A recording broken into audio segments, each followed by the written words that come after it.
పొద్దున్నే కళాఖండం అయితే జరిగింది. అసలేం జరిగిందంటే జస్ట్ 150 దినార్లు. కస్టమరు బండి తీసుకున్నాడు. ఈ ఇయర్‌లో గాదు. లాస్ట్ ఇయర్‌లో ఏడో నెలలో తీసుకున్నాడనమాట. 1 మంత్‌కని చెప్పి 170 కేడీకి. ఇక 20 కేడీ అయితే పే చేశాడు. బ్యాలెన్స్ 150 అయితే నేను ఇవ్వలేనిప్పుడు. పనులైతే ఏం జరగడం లేదు. నేను ఒక 10 డేస్ టైమ్ ఇవ్వండి. నేను పే చేస్తాను అని చెప్పి తన సివిల్ ఐడీ అండ్ సిగ్నేచరు మొత్తం పేపర్ మీద రాసిచ్చాడనమాట. వితిన్ 10 డేస్‌లో కాల్ చేయలేదు. మధ్యలో బ్రోకర్ అయితే ఉన్నాడనమాట అతనికి. కాల్ చేసినారో లేదో తెలీదు. మసిలి వాళ్ళు చాలామంది మారినారు ఆ టైంలలో సెట్ గాక.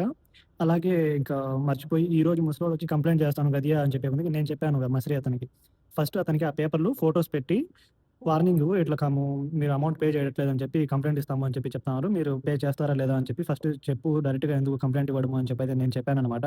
అలా చెప్తే అతను కస్టమర్ ఏం చెప్పాడంటే, మీరు నాకు ఫోను చేయలేదు, నాకిది చేయలేదు, నాకసలు ఇన్ఫార్మ్ గూడా చేయలేదు. ఎప్పుడో జరిగింది ఇప్పుడు చెప్తున్నారు అని చెప్పైతే చెప్పాడనమాట.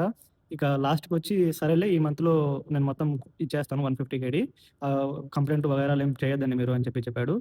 ఇక్కడ 1 కేడీ, 10 కేడీ, 50 కేడీ, 100 కేడీకైతే మీరు ఇట్లాంటి పనులు చేయొద్దండి. ఎందుకంటే సిగ్నేచర్‌లు, సివిల్ ఐడీలు మీరు సాఫర్‌గా అయితే పోలేరు మళ్ళీ. దానికి తగ్గట్టు జైలు శిక్ష అవి ఇవి అని చెప్పి ఉంటాయి. దయచేసి ఎవరైనా కూడా కానీ రెంట్‌కి తీసుకున్నా, ఏదైనా చేసినా, అప్పులు తీసుకున్నా, వడ్డీలకి తీసుకున్నా, ఏం చేసుకున్నా కూడా గానీ మీ civil ID, passport copies, signatures ఎక్కడ పడితే అక్కడ చేయొద్దండి. కావాలంటే టైం తీసుకోండి, ఇచ్చేయండి.